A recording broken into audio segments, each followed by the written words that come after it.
This episode is brought to you by Prime Video. In the small town of Holland, Michigan, nothing is ever what it seems. Behind the tulip festivals and pretty houses lay dark secrets that threaten to tear a marriage apart. Nicole Kidman stars in this darkly twisted thriller about a wife and mother whose quest to uncover her husband's secrets may get her more than she bargained for. Holland, streaming on Prime Video March 27th. I can say to my new Samsung Galaxy S25 Ultra, hey, find a keto-friendly restaurant nearby and text it to Beth and Steve. And it does, without me lifting a finger. So I can get in more squats anywhere I can. 1, 2, 3. Will that be cash or credit? Credit. 4. Galaxy S25 Ultra, the AI companion that does the heavy lifting so you can do you. Get yours at Samsung.com. Compatible with select apps. Requires Google Gemini account. Results may vary based on input. Check responses for accuracy.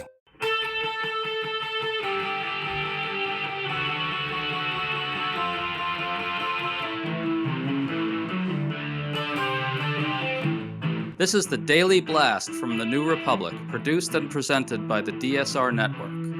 I'm your host, Greg Sargent.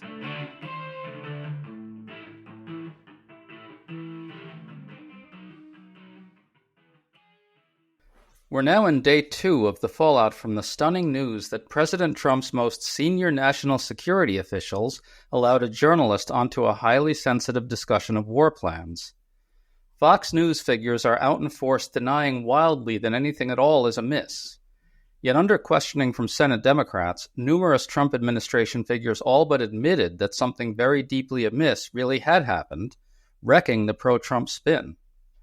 For instance, when Director of National Intelligence Tulsi Gabbard was pressed on whether the information was classified, she passed the buck to Defense Secretary Pete Hegseth. Gabbard evaded wildly on other fronts as well. And CIA Director John Ratcliffe made some striking admissions too. We're going to try to unravel all of this today with Rosa Brooks, an expert in national security law who held a senior policy advisor role at the Pentagon during the Obama presidency. Rosa, thank you so much for coming on. My pleasure, Greg. So the Trump administration is now under heavy fire over the news that the Atlantic's Jeffrey Goldberg was included on a chat between Defense Secretary Hegseth, DNI Gabbard, Vice President J.D. Vance, CIA Director Ratcliffe, and many others. They were talking on Signal about their upcoming plans to bomb Yemen's Houthis and shared a number of sensitive operational details. Rosa, before we dive into the specifics, what's your general sense of where this story is right now? It seems to have caught fire in a new way. It's not dying down. You're reading? This is a stunning story. And I think the rest of us are all just feeling kind of hurt that Mike Waltz didn't add us to the Signal chat. I know Mike Waltz, and I'm going to write him a note saying, next time you disclose classified information, I'd really like to be in the loop too. One, it's stunning because they accidentally included a journalist in a discussion of targeting war plans, etc. 2, they were having this discussion on Signal, a commercial app, not on secure U.S. government channels, which exist and which they're supposed to be using if they're discussing classified information. 3, imminent plans to bomb a target are, of course, they're classified. How could they not be unless the president just announced, we're going to start bombing tonight, whatever. Of course, they're classified. But also, if they're so convinced that nothing is classified, they can demonstrate that by telling Jeff Goldberg to go ahead and release the transcript of the entire chat, which he saved because he is a journalist. And unlike them, he apparently believes in record retention, which the government officials are supposed to believe in. This is so criminally careless and on every level. That leads me to number 4. This, of course, is what the Republicans were beating up Hillary Clinton about, a much lesser lapse for years about her emails, her use of a private email server. As far as I know, Hillary Clinton was not actually discussing classified war plans. My vocabulary is failing me. The number of ways to say that this was criminally irresponsible, probably illegal, and in any normal universe, this would have led to immediate resignations across the executive branch. Well, to one of your points, I want to play some audio from the Senate Intelligence Committee hearing on Tuesday, Senator Angus King, an independent from Maine, grilled Gabbard hard, asking pointedly if the information was classified. She says it wasn't. Then this happened. What if that had been made public that morning before the attack took place? Senator, I can attest to the fact that there were no classified or intelligence equities that were included in that chat group at any time. So, and I so the attack sequencing and timing and weapons and targets you don't consider to should have been classified? I defer to the Secretary of Defense, the National Security Council on that question. Well, you're the head of you're the head of the intelligence community. You're supposed to know about classifications. So your testimony very clearly today is that nothing was in that set of texts that were classified. I'll follow up on Senator Wyden's question. If that's the case, please release that whole text stream so that the public can have a view of what actually transpired on this discussion. Rosa, we know that operational details were, in fact, in the texts, as Goldberg has said. And, in fact, Gabbard admits straight out under questioning from Senator Mark Kelly elsewhere that there was discussion of military targets in general. And Ratcliffe also admitted to that. Rosa, what do you make of those exchanges? It's hard to take anything she's saying seriously because, of course, she knows what was said in that signal chat, number one. And, of course, she can tell the difference. Or I would hope to God that as the Director of National Intelligence, that she has a basic understanding of what kinds of information tends to be classified and what kind isn't. And the notion that she would go, oh, gee whiz, well, I don't know. I guess you'd have to ask the Secretary of Defense whether this is classified. If she doesn't know, then she is not qualified for her job. And if she does know, then she is part of an egregious security breach. I think there's no question about it. And she was clearly totally flummoxed and didn't know what to say. I want to move to Fox News for a second.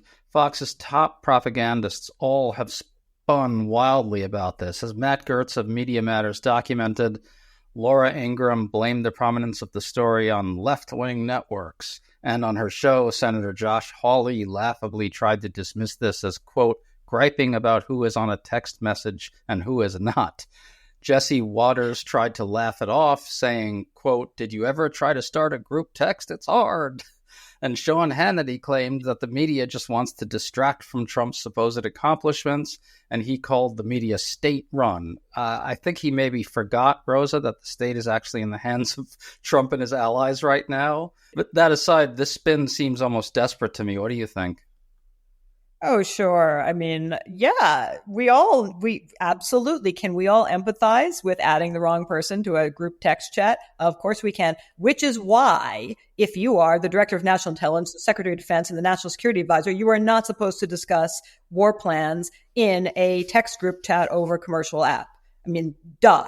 Right? That is why you're supposed to do it in the context. You're supposed to be in a SCIF, in a secure compartmentalized information facility. That's why you're supposed to, if you're doing audio or video calls, to be using secure audio and video technologies for that are run and maintained by the government. That's why you have 16 tedious layers of double checking of everything before you have those conversations. Yes, it's a pain in the butt, but the whole point of all of those boring procedures are to make sure that you don't do exactly what they did do.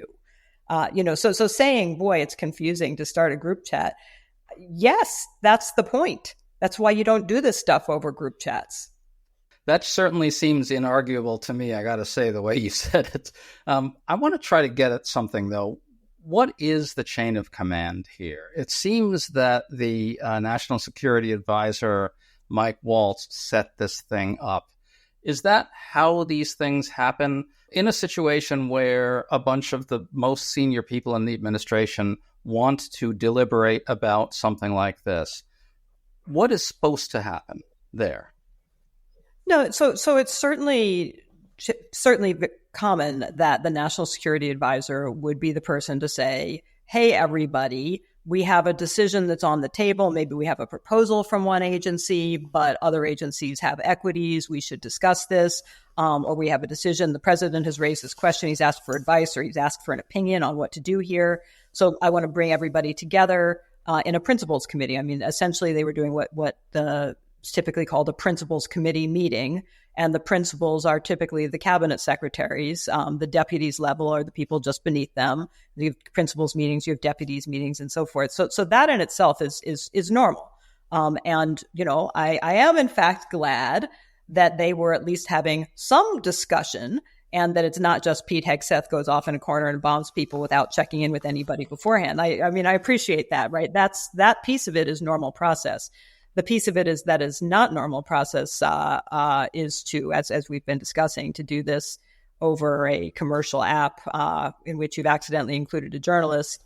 Another piece that is troubling. It's not really clear what people like Steve Miller are doing in that conversation. But that's a whole other story. So what should have happened in a normal administration? What would have happened?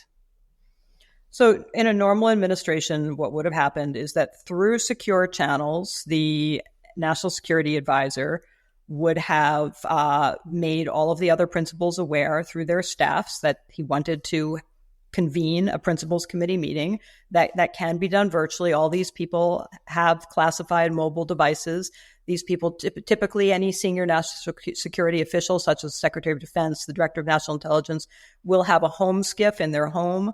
If they're traveling, they can use a SCIF at an American embassy, or most consulates and embassies have SCIFs, secure rooms for this purpose, and secure video conferencing and audio facilities and so forth.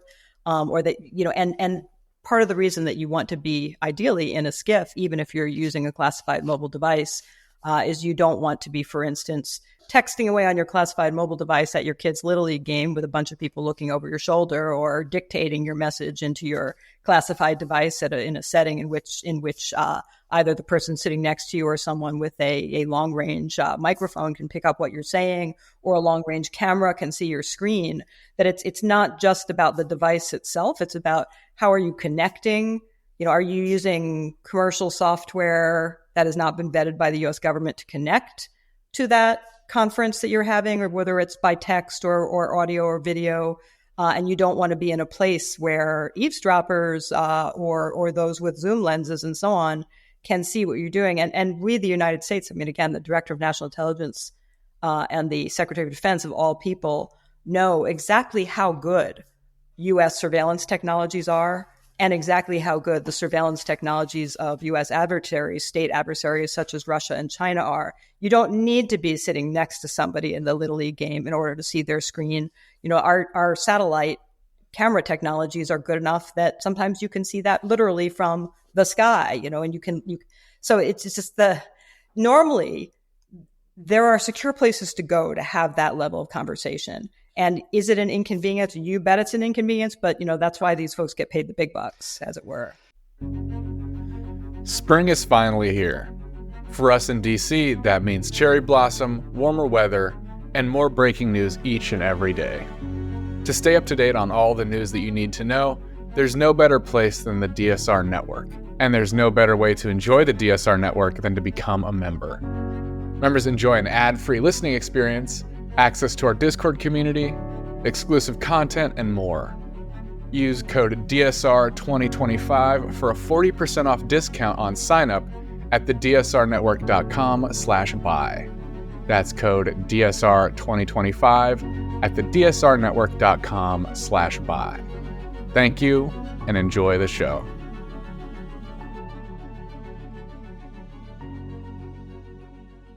Switch to Verizon Business and get more from your internet without paying more for your internet. Get LTE Business Internet starting at $39 a month when paired with a Business Unlimited smartphone plan. That's unlimited data, and with it, unlimited possibilities. Start saving today with Verizon Business, ranked #1 in small business internet customer satisfaction by J.D. Power. Starting price for 25 megabits per second internet plan with savings, plus taxes, fees, and economic adjustment charge. Terms apply. For J.D. Power 2024 award information, visit jdpower.com/awards.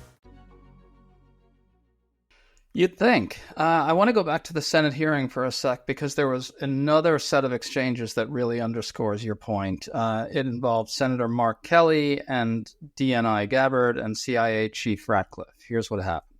The deliberation as to whether or not we should launch a strike on another country, would you consider that classified information, Ms. Gabbard? Well, the information was not classified. I'm not talking about this. I'm just talking about deliberation from principals as to whether or not we should launch a strike on another country. Would you consider that classified information? I'm not talking about what happened this week. There are other factors that would go into determining that classification. Mr. Ratcliffe, the deliberation between principals in our national security apparatus about whether or not to strike another country, would you consider that to be classified information? Pre-decisional strike deliberation should be conducted through classified channels. Rosa, Ratcliffe straight up admits there that this should never have happened. That absolutely destroys Fox News' spin about this. But this also reinforces the broader point here, which is that this has just occurred entirely outside of any legible or even remotely grounded process, right? Yeah, no, absolutely. They're contradicting themselves all over the place. I mean, the White House did confirm the authenticity of the chat. They're saying, on the one hand, they're saying, well, it's authentic, but it wasn't classified. But of course, can Jeff Goldberg release the transcript? We wouldn't want that to happen. Well, if it's not classified, they should let him release it. If it's classified, they should admit it's classified, and they should fix this. I mean, if anyone else had been involved in this, good God, can you imagine Joe Biden doing this? Can you imagine anyone in the Biden administration doing this? We know what happened with Hillary Clinton. We know what a big deal her emails were. This would be instant firings here. They're now trying to claim that it was a staff person who somehow mysteriously added Jeff Goldberg, and I don't believe they've released the name of this supposed staff person. But the buck stops with the principals. And again, I don't know how many times and how many ways we can say this.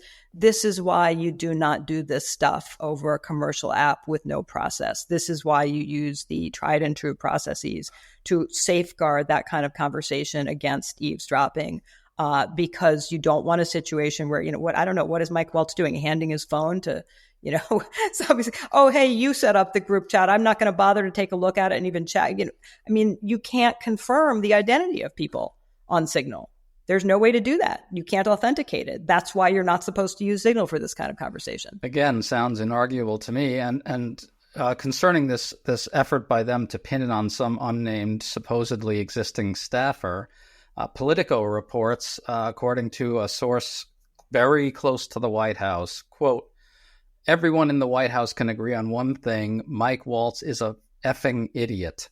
Now, I don't know whether Mike Waltz is an idiot or not, but judging by what you're saying about the process, this is somebody who really should have known what should have been done here, and he's probably someone who should be fired for this, right? Every single person on that group chat should have known better. Every single person. I do know Mike Waltz. He's not an idiot. I think this is an issue of humans. He's not an idiot more than humans in general are idiots. I don't think you will find a human being who's worked for any executive branch who hasn't at some point or another screwed up and used the wrong device or whatever. It happens because people are human and they forget and they're in a hurry, and they do stuff that if they had thought about it a little more, they were, oh shoot, I shouldn't have done that. But the many layers of fuck ups involved here, and the fact that it involved every single principal level national security leader in the Trump administration. This wasn't one person with a brief one-time lapse for one thing. This was, I don't think we know how many people were part of that group chat altogether. We know a number of the participants, but not all of them. That not a single one of them said, oh, guys, we should not be doing this over this channel. Or guys, we can't authenticate who is on this chat. That is the really mind-blowing piece and it raises the question, what else are they doing in a slipshod manner? What else are they doing in a half-assed manner? What else are they doing in an insecure manner? The damage, and we haven't talked about the actual damage to U.S. interests. If you're an ally of the United States, I'm not sharing intelligence with the U.S. anymore because they're going to be criminally negligent with the information I shared. Jeffrey Goldberg's article in The Atlantic suggests that, among other things, they used the identities of human intelligence assets and referred specifically to other intelligence methods and assets, as well as weapon systems, as well as named targets. If you're a U.S. ally, you don't trust, you're not going to share intelligence with us. Okay, Rosa, I've saved the best for last. It's Trump's latest response to this whole thing. He's sitting there with Mike Waltz, the national security advisor, and he does this really almost kind of rote gesture of slapping Mike Waltz on the wrist so gently, it's almost incredible. And then Mike Waltz says, of course, we're going to keep the network secure, sir. Listen to this. I think it's something you should look into. Yes, sir, we are. We have our technical experts looking at it. We have our legal teams looking at it. And of course, we're going to keep everything as secure as possible. No one in your national security team would ever put anyone in danger. And as you said, and we've repeatedly said, the attack was phenomenal and it's ongoing. But the media wants to talk about everything else except for the hostages you're getting out of the Middle East, Iran on its back foot, sea lanes getting reopened, peace in Europe. As we just saw today with a Black Sea ceasefire, we were just on with Steve Witkoff, myself, our team in Saudi Arabia. They want to talk about all this other stuff except for your amazing successes and the successes of your team. So, Rosa, there it all is. Mike Waltz knows better than anyone that the way to avoid accountability in Trump's eyes is to praise the audience of one. And he just did it as unctuously and obsequiously as you possibly can imagine. This is not what we want in a leader at times like this, is it? Oh, Mr. President, you are very handsome and so very brilliant. I mean, look, that's the way Trump operates. We know that he will jettison people who he thinks are being critical of him. And so, Mike Waltz knows which side his bread is buttered on. I also, honestly, although I think, as I said earlier, that in any normal universe, Mike Waltz would have resigned yesterday. I almost hope he won't, though, because frankly, the people waiting in the wings behind Mike Waltz are a lot worse than Mike Waltz. Mike Waltz this was careless to the point of criminal negligence, but Mike Waltz is not a raving lunatic, and frankly, some of the folks in Trump's orbit are raving lunatics. I would rather have Mike Waltz as national security advisor than almost all the possible alternatives in Trump world right now. But I would love to think that this, however, would be the tipping point in terms of Republicans in Congress and their willingness to themselves just be obsequious and kowtow to Trump, because I would like to believe that at least some of those Republicans in Congress do care about American national security, even if they don't care about much of anything else.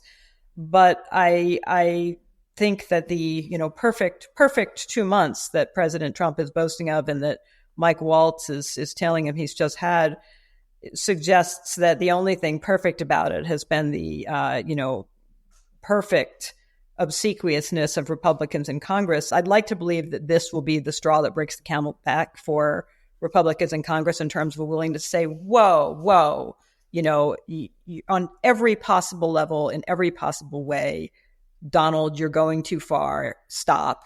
But given the total lack of spine that Republicans in Congress have shown thus far, I'm not getting my hopes up. Rosa, I think it's going to have to get much, much, much worse for anything like that to happen. And unfortunately, I think it is going to get much, much, much worse. Rosa Brooks, thank you so much for coming on with us today. My pleasure. You've been listening to The Daily Blast with me, your host, Greg Sargent. The Daily Blast is a New Republic podcast and is produced by Riley Fessler and the DSR Network.